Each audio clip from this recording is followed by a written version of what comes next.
C'est en Lorraine, région de France, que de façon inattendue s'est déroulée la destinée de Stanislas Leszczyński, roi de Pologne à 2 reprises. L'histoire de sa vie, les invraisemblables événements, les retours de situation ont contribué à son destin exceptionnellement mouvementé. Stanislas est né dans la propriété familiale de sa mère, Anna Jabłonowska, en 1677 à Lwów. La famille de son père, Rafał Leszczyński, appartenait à l'une des plus remarquables familles de la province, la Grande Pologne. À l'époque, on disait « Qui ne connaît pas les Leszczyński ne connaît pas la Pologne ». C'est à Leszno, ville tolérante, que Stanislas a reçu une éducation extrêmement soignée, dispensée par des professeurs catholiques et protestants.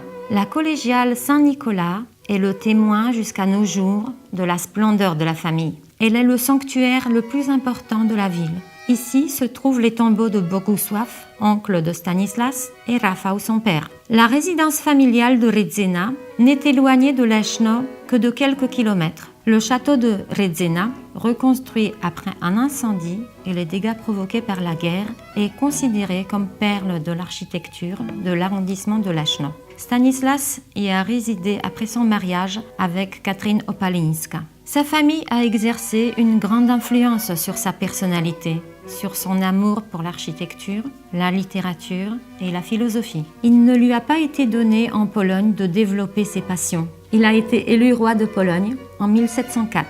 Il était alors âgé de 27 ans. Il bénéficiait du soutien de Charles XII, roi de Suède.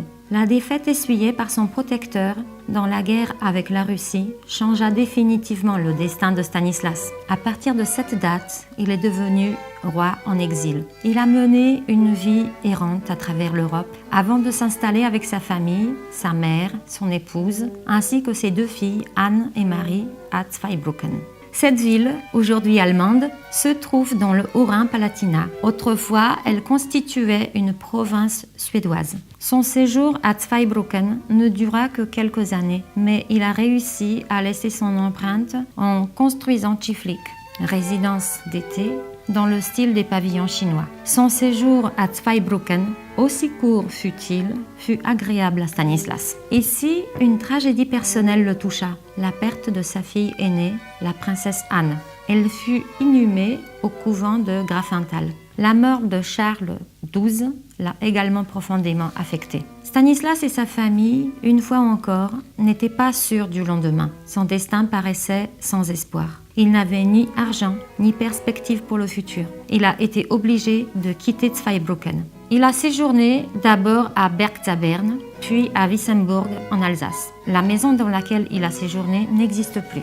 C'est alors qu'il reçoit une nouvelle incroyable et inattendue de Versailles. On le loge dans un hôtel spacieux mis à sa disposition par le bailli Weber. C'est cette demeure que quitte Marie pour aller se faire épouser par le roi de France. Le destin de Stanislas a été changé par une femme, non pas par l'une de ses nombreuses maîtresses, non plus par son épouse, mais par sa fille Marie. Le trône de France était occupé par Louis XV, pour lequel on cherchait une épouse. Pour le plus puissant souverain d'Europe, une liste de princesses à marier a été établie. Sur cette liste figurait le nom de Marie Leszczyńska, fille du roi, détrônée de Pologne. Sans argent et sans avenir, les intrigues de la cour de France ont permis de désigner Marie. Le mariage par procuration a été célébré en août 1725 en la cathédrale de Strasbourg. Louis d'Orléans représentait le roi de France. La future reine de France alla à l'hôtel au bras de son père, Stanisław Leszczyński, et accompagnée de sa mère, Katarzyna Opalińska.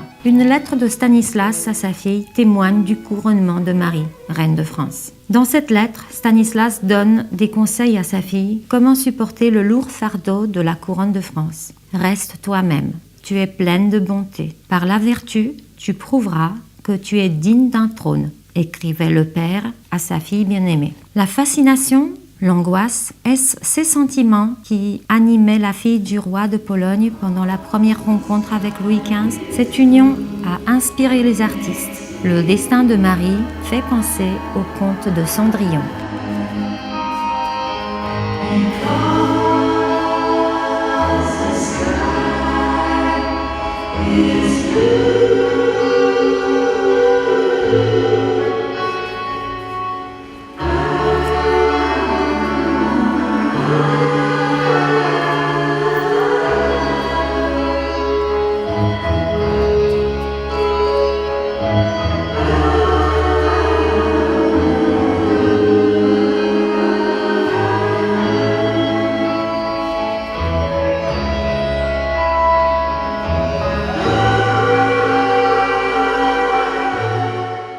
Marie et Louis appartenaient à deux mondes différents. Elle, instruite, issue d'une famille remarquable, fille de roi appauvri, a quitté sa modeste demeure de Wissembourg pour cette union. Lui, puissant souverain, avec lequel toute l'Europe devait compter. Sa résidence était à Versailles, où à l'époque séjournaient plus de 20 000 personnes. La splendeur du palais a dû faire forte impression sur Marie, habituée jusque-là à une vie modeste, à de fréquents changements de résidence et à un avenir incertain. Oni należą do światów ogromnie od siebie oddalonych. Ils appartiennent chacun à des mondes très éloignés l'un de l'autre. Dans la deuxième interprétation, ils ne se sont pas encore vus, bien que le mariage ait déjà eu lieu. Ils sont très timides. Ils n'osent pas se regarder, les yeux dans les yeux, ni se toucher. L'intimité entre eux grandit petit à petit.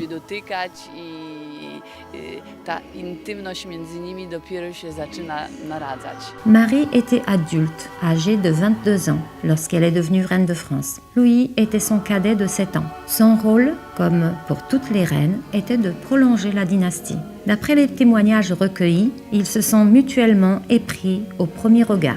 Louis était un homme d'une beauté extraordinaire. À Versailles, dans la chambre à coucher de la reine, des enfants naissaient. Marie a accouché de 10 enfants. Les premières ont été des jumelles immortalisées sur une fresque se trouvant dans un salon de Versailles. Louis, le dauphin, est mort sans être intronisé. C'est le petit-fils de Marie Leszczyńska et arrière-petit-fils de Stanislas, Louis XVI, qui occupa le trône. Sa vie, ainsi que celle de son épouse Marie-Antoinette, se termina de façon tragique sur la guillotine de la Révolution française. Le statut de beau-père du roi donna à Stanislas de nouvelles possibilités, mais pour cela, il lui a fallu attendre. Stanislas Leszczyński, après son premier couronnement, puis la perte de son trône et une vie faite d'errance, n'a jamais abdiqué. Entre-temps, le trône de Pologne était inoccupé après la mort d'Auguste II de Saxe. Leszczyński, soutenu par la France et élu par la noblesse polonaise, est à nouveau placé sur le trône de Pologne en 1733. Ce règne, pourtant, va se terminer rapidement et sans succès. L'opposition interne ainsi que l'armée russe ont contraint Stanislas, 2 fois roi de Pologne, à l'exil. De quelle manière est-il arrivé sur le trône de Lorraine? La diplomatie française souhaitait annexer le duché de Lorraine et de Bar à la France. Après le décès du duc Léopold, le règne était assuré par son épouse, la régente Élisabeth Charlotte, mère de François. François s'intéressait davantage à l'Autriche qu'à la Lorraine. Une chance exceptionnelle de changement pacifique sur le trône de Lorraine se présenta. Stanislas signa à Meudon une déclaration secrète par laquelle il renonçait au pouvoir réel, mais s'assurait une vie paisible et la possibilité de réaliser ses passions. Après sa mort, les duchés de Lorraine et de Bar reviendraient à la France. À son arrivée en Lorraine, Stanislas Leszczyński fut fraîchement accueilli par les Lorrains. C'est vrai qu'il n'a pas été très bien perçu au départ. Les Lorrains le regardaient d'un œil d'un œil un peu bizarre, parce que il prenait la place de François III, qui est devenu l'empereur François Ier, qui a été contraint de céder ses États. Mais Stanislas a vécu plus de 30 ans en Lorraine, alors que personne n'imaginait qu'il allait vivre aussi longtemps. Et du coup, aujourd'hui, quand on parle des derniers ducs de Lorraine, c'est à Stanislas qu'on pense et pas à François III. Donc en fait, ça s'est complètement inversé par rapport à l'histoire. Le dernier duc héréditaire a disparu complètement, oublié. Et celui qui n'avait rien à voir par le sang avec la dynastie Lorraine a laissé beaucoup de souvenirs, des souvenirs architecturaux énormes, la place royale, mais aussi le souvenir d'un personnage qui a fait beaucoup de bien et qui a institué qui a fait beaucoup dans le domaine social pour la Lorraine. C'est très très important ça. La Lorraine a considérablement changé sous le règne de Stanislas. L'énorme travail entrepris par le roi pour la réalisation des projets suscite encore maintenant une réelle admiration. La place Stanislas à Nancy, considérée comme une perle de l'architecture, est inscrite au patrimoine mondial de l'UNESCO. Elle enchante par son harmonie et l'extraordinaire souci du détail. Aujourd'hui, les magnifiques immeubles du XVIIIe siècle abritent l'hôtel de ville de Nancy, le musée des Beaux-Arts, le Grand Hôtel et l'Opéra. L'architecte Emmanuel Héré a édifié un magnifique ensemble autour de la place Stanislas. Les immeubles donnent l'impression de légèreté et d'élégance lorsqu'on les admire depuis la place. Au premier coup d'œil, ils paraissent petits. Ce n'est qu'une fausse impression. Il suffit de regarder au fond des rues arrivant vers la place pour se rendre compte de leur dimension réelle. À l'origine, sur le socle, au centre de la place royale, aujourd'hui place Stanislas, se trouvait la statue de son gendre, le roi de France Louis XV. Actuellement, on peut admirer sur cette place la statue de Stanislas le Bienfaiteur, comme le nomment les Lorrains, avec un symbole, une couronne royale placée à côté. Si au cours de la première moitié du XVIIIe siècle, l'histoire de la Pologne avait été différente, il est alors possible que nous ayons eu en Pologne beaucoup de villes telles que Nancy. Stanislas Leszczyński et beaucoup d'autres aristocrates avaient des projets, des visions de villes aussi magnifiques, mais à cause de la réalité historique, ils n'ont pu mettre leurs idées à exécution.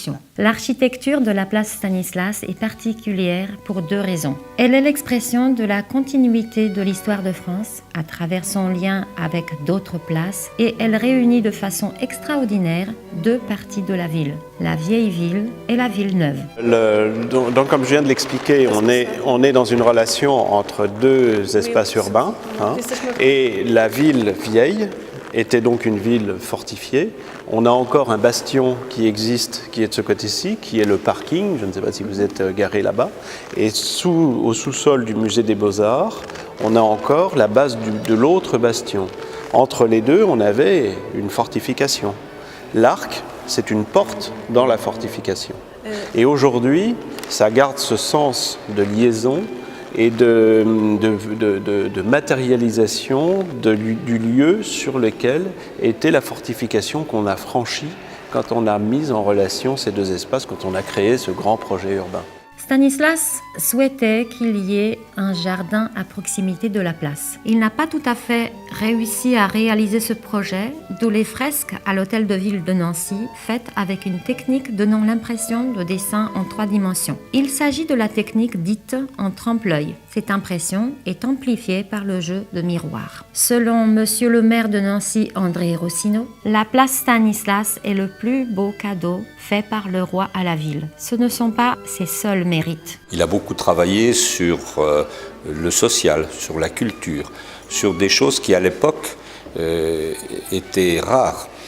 Il a fait venir en Lorraine tous les grands écrivains, les peintres, les poètes de France, mais aussi d'Europe. Et grâce à lui, la Lorraine a acquis une renommée nationale et internationale très forte. Les cérémonies relatives aux 250 ans d'existence de la place Stanislas à Nancy ont été une fête internationale et l'occasion de rencontres au sommet de dirigeants de 3 pays. Jacques Chirac pour la France, Gerhard Schröder pour l'Allemagne et Aleksander Kwaśniewski pour la Pologne. Je n'oublie pas que ce que l'on appelle le triangle de Weimar, c'est-à-dire la réunion du chancelier allemand, du président de la Pologne et du président de la République française. Cette réunion s'est tenue à 2 reprises à Nancy. Et c'est dans ce bureau, dans mon bureau, dans le bureau créé par Stanislas, que s'est tenue cette très importante manifestation européenne. Et je suis personnellement très heureux de l'arrivée de la Pologne en Europe, de l'apport spirituel et politique qu'elle représente pour toute l'Europe. Nancy doit à Stanislas la création d'une bibliothèque. C'était une nouveauté absolue à cette époque. Et je voulais ajouter aussi que la bibliothèque a été fondée par Stanislas en 1750, très exactement le 28 décembre 1750, Et ce qui veut dire à peu près 40 ans avant la Révolution française. Or, on sait que la très grande majorité des bibliothèques publiques françaises sont filles de la Révolution, puisque ce sont les confiscations dans les monastères, dans les châteaux des nobles, qui ont constitué la base des bibliothèques publiques. Donc, ce qui est important de mentionner, c'est que cette bibliothèque, grâce à Stanislas, a ouvert ses portes 40 ans avant la Révolution, et donc c'est l'une des plus anciennes bibliothèques, évidemment, de France, même si formellement, Nancy n'était pas encore dans le royaume de France à cette époque. La bibliothèque de Nancy contient quelques dizaines de milliers de volumes, dont les manuscrits de Stanislas Leszczyński. Une valeur particulière représente les lettres à sa fille Marie, à Madame Ossolinska, écrites partiellement en polonais et en français, ainsi que la traduction de la Bible faite par Stanislas et un manuel de mathématiques à l'usage d'étudiants de l'école de cadets fondée par le roi. Stanislas est également présent dans la mémoire des habitants de Lunéville. Le château de Lunéville, ancienne résidence du duc de Lorraine, est aujourd'hui le plus vaste chantier de restauration au monde. En janvier 2003, un incendie a détruit une aile du château. Cette aile abritait les appartements de Stanislas Leszczyński. Les travaux de restauration durent déjà 7 ans et sont effectués par les mains d'artisans et d'artistes. Au XVIIIe siècle, grâce à Stanislas, la cour de Lunéville brillait d'un éclat particulier. C'est ici que convergeaient et résidaient les esprits les plus remarquables d'Europe de l'époque. Dire que Lunéville était un petit Versailles était pleinement justifié. On parle du petit Versailles lorrain pour évoquer le château de Lunéville, effectivement, surtout pour la cour que les ducs de Lorraine ont su rassembler. D'abord le duc Léopold, avant le règne de Stanislas, mais Stanislas a donné peut-être encore un peu plus d'éclat à la cour, surtout en faisant venir ce qu'on appelait à l'époque les beaux esprits, c'est-à-dire des philosophes, mais aussi des scientifiques, tout simplement aussi des auteurs, des dramaturges.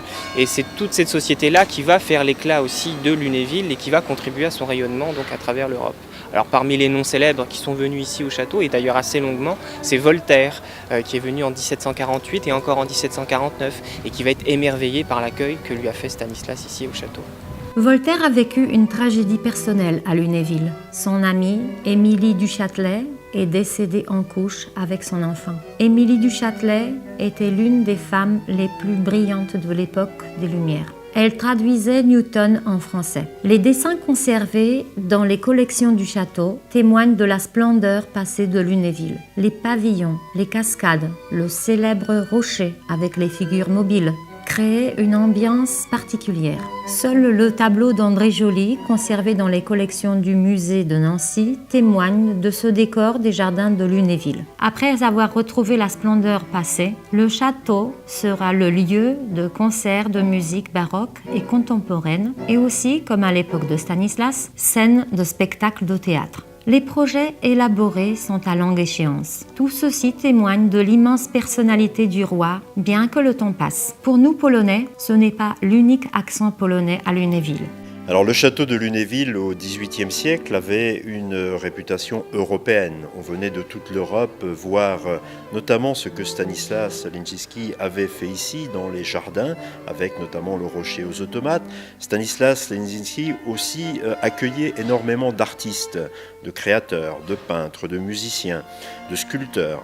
Et nous avons pour projet de créer ici, en regard à ce qui s'est passé ici au XVIIIe siècle, un institut d'histoire culturelle européenne.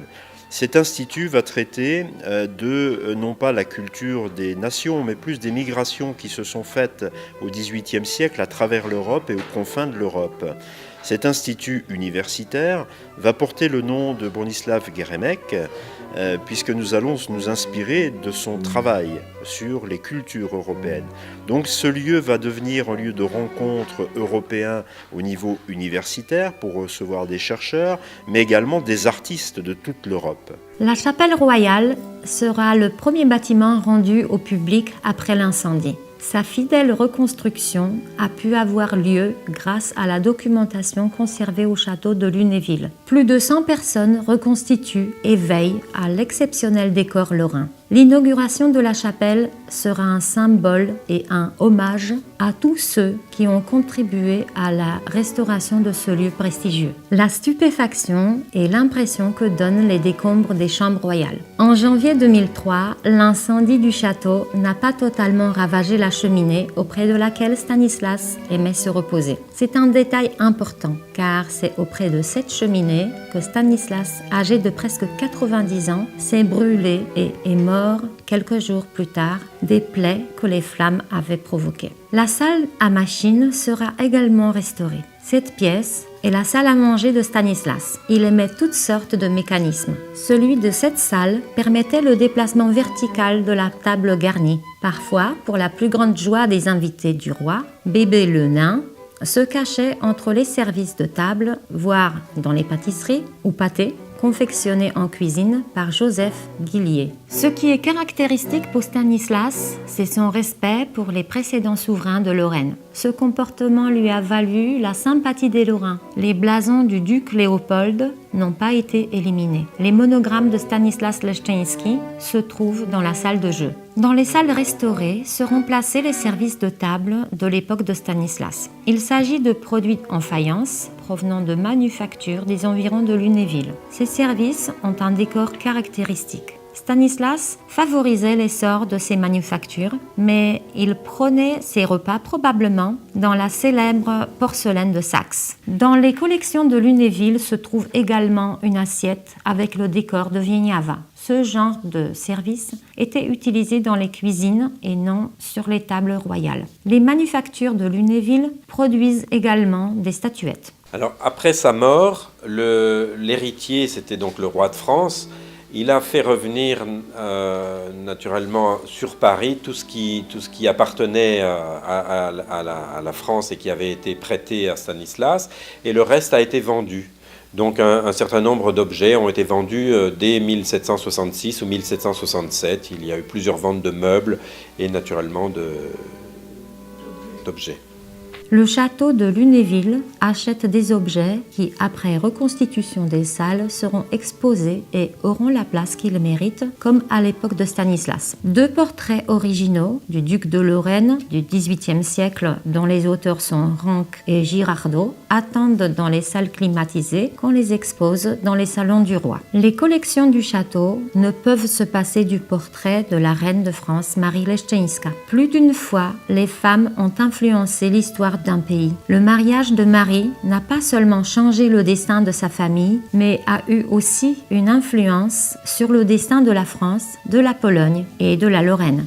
Oui, bien sûr. Et pour nous, pour le musée, pour le château de Lunéville, c'était important de retrouver un portrait de Marie Leszczyńska, qui quand même est devenue l'épouse de Louis XV et qui qui nous a fait connaître Stanislas Leszczyński, puisque si elle n'avait pas épousé le roi de France, jamais Stanislas ne serait venu en Lorraine et jamais il n'aurait pris la place du duc de Lorraine. Tout ce qui concerne Stanislas Leszczyński a une valeur inestimable. Que ce soit les lettres écrites par le roi après la perte de son petit-fils bien-aimé, le dauphin Louis, ou d'autres écrites d'une main maladroite avant sa mort, ou encore le blason Wieniawa sur un morceau de verre, un cadre qui attend de servir dignement, ou cette console unique, tout cela prouve que le roi, bien qu'âgé, favorisait les nouvelles tendances. Cela fait également partie de l'histoire du château de Lunéville. Stanislas avait presque 60 ans lorsqu'il a été placé sur le trône du duché de Lorraine et de Bar. Il ne se doutait pas qu'il allait vivre encore plus de 30 ans. Il était à la recherche d'un lieu de repos éternel. Son choix s'est porté sur la chapelle Notre-Dame de Bon Secours. L'architecte Emmanuel Héré l'a construite sur demande de Stanislas. Il est possible que Stanislas ait choisi ce lieu pour la Sainte Vierge, vénérée d'une manière particulière en Pologne et qui protégeait les Lorrains. Tout d'abord, c'est Catherine Opalińska, l'épouse de Stanislas, qui trouva le repos éternel dans cette chapelle. Son sarcophage, plein de symboles, est l'œuvre d'artistes lorrains. Après la mort du roi, en 1766, les entrailles ont été placées à l'église Saint-Jacques à Lunéville. Sa dépouille mortelle a été transférée à l'église de Nancy. La femme allaitant un bébé symbolise la charité. Le globe terrestre, en signe de deuil, est couvert de crêpe noire. La couronne, comme sur la statue, est placée à côté du personnage. Le cœur de Marie Leszczyńska, reine de France, repose en la chapelle de Notre-Dame de Bon Secours à Nancy, ainsi que les dépouilles du couple Ossoliński, courtisan du roi. Malheureusement, le roi n'a pas eu droit au repos après sa mort. Sa dépouille a été victime de la Révolution française. Pendant la Révolution française, à la fin du XVIIIe siècle, l'église a été pillée et les tombeaux de Stanislas, de Catherine Opalinska ont été détruits. Et donc dans la crypte, ici, nous voyons le tombeau de Stanislas qui a été refait après la Révolution française. Mais il est vide. Les ossements ont été éparpillés ou ont disparu. Plus de 200 ans nous séparent de la mort de Stanislas. Il a consacré presque 30 ans de son existence pour l'essor de la Lorraine, ce qui lui a valu une reconnaissance indéfectible de la part des Lorrains. Sa popularité est toujours vivante. Une enquête faite auprès des habitants de Lorraine en témoigne. Alors l'an passé, en 2009, le Conseil économique et social, qui est un organisme lorrain, a lancé un sondage sur l'image que les Lorrains se font de leur région, de la Lorraine.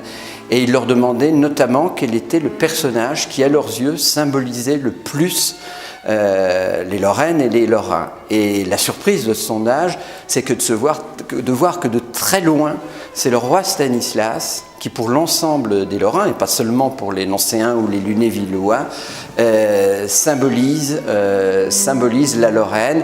Très loin derrière arrive Robert Schuman, le père de l'Europe, qui était député de la Moselle, et encore plus loin pour symboliser la Lorraine, Jeanne d'Arc.